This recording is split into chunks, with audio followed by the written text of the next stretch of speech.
श्री स्वामी समर्थ. मी Suvarna daily routine चॅनलमध्ये तुमचं खूप खूप स्वागत करत आहे. शुभ सकाळ सगळ्यांना. सुंदर दिवसाची सुरुवात स्वामींच्या दर्शनापासून आणि स्वामींच्या सेवेपासून झालेली आहे. तर सकाळची देवपूजा आटपलेली आहे. खूप सुंदर असं फुलांनी सजवलेलं आहे. तर आज माझ्यासाठी खूप स्पेशल दिवस असणार आहे, कारण की माझ्या लाईफमधला first makeup HD international makeup सेमिनारला जात आहे मी. तर घरातली सगळी कामं आटपून घेतली, देवपूजाही झालेली आहे आणि मी इकडं रेड कलरचा ड्रेस वेअर केलेला आहे. इकडे तुम्ही पाहू शकता कपडे वाळत घातलेले आहेत, कारण की बाहेर पाऊस वगैरे येईन त्यामुळे आतमध्येच घातलेले आहेत. आणि रेड कलरची थीम होती, त्याच्यामुळे मी रेड कलरची कुर्ती आणि ब्ल्यू कलरची जीन्स वेअर केली होती. तर इकडं लोकेशनला मी येऊन पोचलेली, बाईकवर आलेली, त्याच्यामुळं मी शूट काही घेतलेला नाही. तर हे पाहू शकता तिथलं हे रिसॉर्ट म्हणजे रेस्टॉरंटचं व्हिडिओ आहे हा. ज्या मॅमनी सेमिनार जो ऑर्गनाईज केला होता त्यांनी एक हॉटेलमध्ये हे सगळं ऑर्गनाईज केलेलं होतं. डेकोरेशनही खूप सुंदर केलेलं आणि बाकी सगळं ही व्यवस्था खूप सुंदर होती. ज्या मॅमनी हे सेमिनार ऑर्गनाईज केला होता त्या तृप्ती शिंदे मॅम, त्या पिंपळगावच्या आहेत आणि रोल मॉडेल म्हणून मी त्यांना पाहते, कारण की त्यांचे मेकअप खूप छान असतात. रोल मॉडेल लाईफचं नाही बरं का, मेकअपच्या ह्याच्यामध्ये पाहिलं तर, कारण की त्यांचे मेकअप खूप सुंदर असतात. आल्याबरोबरच त्यांनी अगोदरती चहा दिलेला आहे. इकडे चहा घेऊन मी इकडं सगळं पाहून घेत आहे. अगोदर मला बॅक साईडला सीट भेटलेली, नंतर मी पुढे जाऊन बसलेली, सीट मोकळी होती तेव्हा. तर माझ्यासोबत कोणी नव्हतं आलं, म्हणजे फ्रेंड सर्कलमधलं कोणी नव्हतं किंवा माझ्या फील्डमधलंही कोण नव्हतं. तुम्हाला तर सर्वांना माहिती आहे मी एक ब्युटिशियन आहे, मला मेकअपमधलं जास्त नॉलेज नाही आहे. तर मेकअपसाठी मी इकडे सेमिनार अटेंड करत आहे. ब्युटिशियनला मेकअपचं नॉलेज नसतं असं नाही, मेकअपचं नॉलेज तर असतंच, पण जे नवीन जे ट्रेंडमध्ये आहे ते मेकअप येत नसतात, त्याच्यामुळे सेमिनार अटेंड करणं खूप गरजेचं असतं. मॅडमची वेलकम झालेलं आहे. ह्या मॅम आहेत ना, आम्हाला 2 टोनच्या म्हणजे स्किन टोनचे मेकअप दाखवणार होते. एक जे गोऱ्या टोनच्या आहेत त्याच्यावरती दाखवणार होते आणि एक सावळ्या कलरवरती दाखवणार होते. आणि प्रत्येक प्रोडक्टचं नॉलेजही त्या इकडे देत होत्या, की कोणतं इंटरनॅशनल प्रोडक्ट चांगलं आहे मेकअपसाठी, जेणेकरून मेकअप फुटणार नाही आणि लाँग लास्टिंग राहील. तर त्यांनी क्लिन्झिंगपासून मॉइश्चरायझरपासून मेकअपचे पूर्ण बारीक सारीक गोष्टी ह्या सेमिनारमध्ये सांगितल्या होत्या. माझा हा पहिला सेमिनार होता, त्याच्यामुळे माझ्याकडून चूक काय झाली की मी नोटबुक किंवा पेन वगैरे काही घेतलं नव्हतं. त्यांनी एक पान दिलं होतं, पेज दिलं होतं की लिहिण्यासाठी, पण पेन नसल्या कारणास्तव मी ते नोट करून घेतलं नाही. पण काही हरकत नाही, मी प्रत्येक गोष्टीच्या बारीक सारीक गोष्टीच्या मी क्लिप्स घेतलेल्या आहेत, व्हिडिओ घेतलेले आहेत आणि फोटोज पण काढून घेतलेले आहेत प्रोडक्टचे. मला माझ्या फील्डमध्येच नाव कमवायचं आहे ब्युटिशियन म्हणून. मला मेकअप आर्टिस्टमध्ये अजिबात इंटरेस्ट नाही आहे आणि मला ते करायचं पण नाही आहे. पण माझ्याकडं क्लायंट येतात मेकअपसाठी, त्यांच्यासाठी मी हा सेमिनार अटेंड करते आहे, की जेणेकरून मला चुकीचं काहीतरी माहिती होईल, चुकीची मेकअप करता येईल असं नको व्हायला, म्हणून मी हा सेमिनार अटेंड करत होते.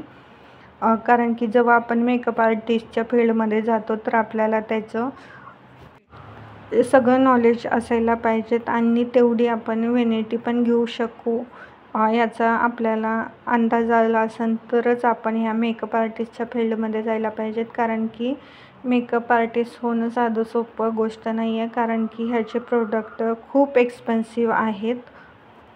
ज्यांना कुणाला ह्या फील्डमध्ये जायचं असेल ना, तर त्यांनी पूर्ण विचार करून पूर्ण नॉलेज घेऊनच या फील्डमध्ये उतरा, कारण की दर महिन्याला, दर प्रत्येक वर्षाला किंवा दर 15 दिवसाला प्रोडक्ट चेंज होत राहतात आणि ट्रेंडमध्ये प्रत्येक गोष्ट चेंज होत राहते, ट्रेंडिंगला वेगळ्या गोष्टी येत राहतात. तशा दृष्टिकोनातून आपल्यामध्येही चेंजेस करता आले पाहिजेत, तरच तुम्ही ह्या फील्डमध्ये उतरा.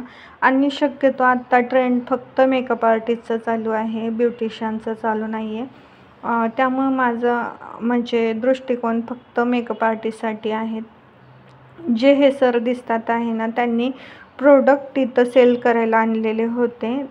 तर हे सगळे इंटरनॅशनल प्रोडक्ट आहेत.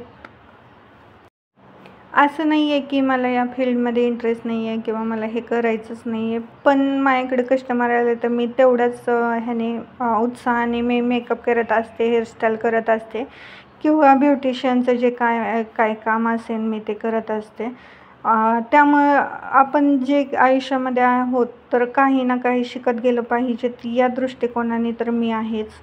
त्याच्यामुळं मी इकडे सेमिनार अटेंड करायला आलेला आहे. माझं म्हणाल तर मी एवढं एक्सपेन्सिव्ह प्रोडक्ट घेऊ शकत नाही, त्याच्यामुळे माझं तर काही इंटरेस्ट नाही आहे याच्यात. त्याच्यात आणि 4 नंबर मीडियम आहे, 9 नंबर डार्क आहे आणि 2 नंबर एकदम फेअर आहे.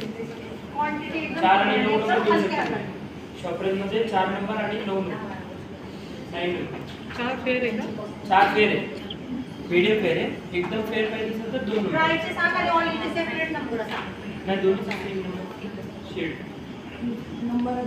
4 आणि 9 नंबर चेंज आहे तुम्हाला. टू फेसचे लिक्विड कन्सिलर, बटरस्कॉच, व्हॅनिला आणि सॅट. व्हॅनिला काय आहे व्हेरी फेअर, सॅट काय आहे मीडियम आणि बटरस्कॉच काय आहे मला तसं काय करायचे 2 टोननी फेअर करायचं.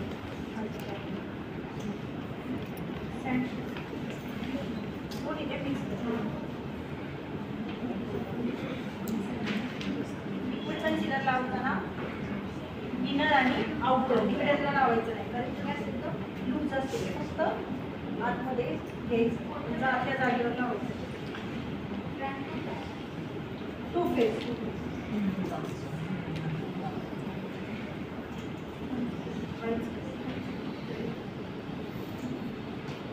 आणि शॉपरेशन दाखव, कार्ड सगळे तू ते शेड सांग. पुण्यातलं विचारते. हां, याची प्राइस काय आहे टू फेसची? 2700 ला येईल. हां, हां, याचे पण दाखव, सगळे कार्डचे पण दाखव, फॉरेवरचे पण दाखव. हे टार्टचे कन्सिलर आहे, इंटरनॅशनल ब्रँडमध्ये आलं तर टार्ट आणि तो फेस सगळ्यांना माहिती म्हणून मी टार्ट दाखव. आणि हा तुम्हाला बजेट प्रमाणे तर हवा लागतो. म्हणजे सेम टू सेम मध्ये तुम्हाला शेड पण 22N घेतलं, न्यूट्रल शेड आहे. त्याच्यात पण शॉपरमध्ये पण 22N न्यूट्रल शेड आहे. बरोबर, हा 999 आहे, हा 3000 MRP आहे. तुम्हाला 2500 अराउंड असेल, हा 2500 रुपये आणि हा 900 रुपये.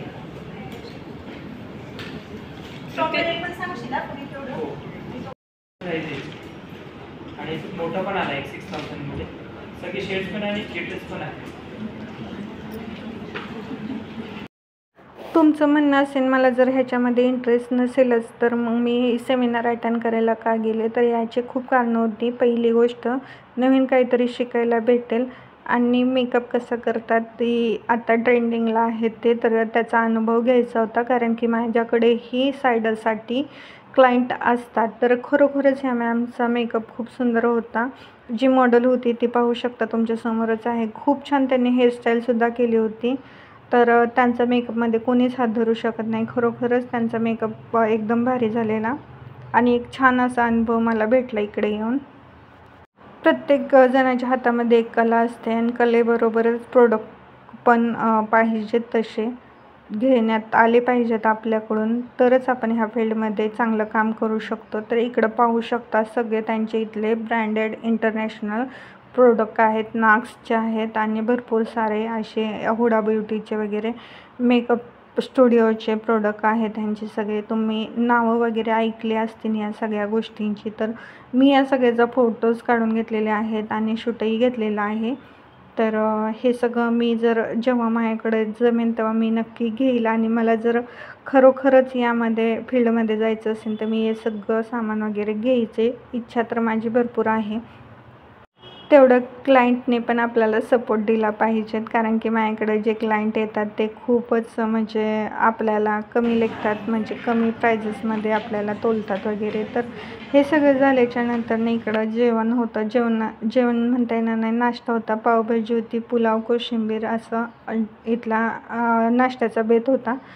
तर ते झाल्यानंतर वॉशरूममध्ये थोडंसं फ्रेशअप केलं, कारण की नंतर सर्टिफिकेट वितरण होतं. तर इकडे पाहू शकता तुम्ही सगळ्यांना सर्टिफिकेट देण्यात आलेले आहेत. बाहेर पडल्याशिवाय अनुभव पण येत नाही बरं का. तर खूप छान हा अनुभव होता. मैत्रिणी वगैरे अशा काही झाल्या नाहीत, कारण की एकच दिवसामध्ये काय काय करणार ना माणूस. तर मेकअपच शिकून घेतला. तर मैत्रिणी वगैरे अशा काही फारशा झाल्या नाहीत, पण एक खूप छान अनुभव भेटला आणि मॅमला भेटायची संधी भेटली. त्यांनी अशा प्रकारचं सर्टिफिकेट दिलं होतं. तिथले काही आमचे फोटोज वगैरे आहेत, पाहू शकता तुम्ही.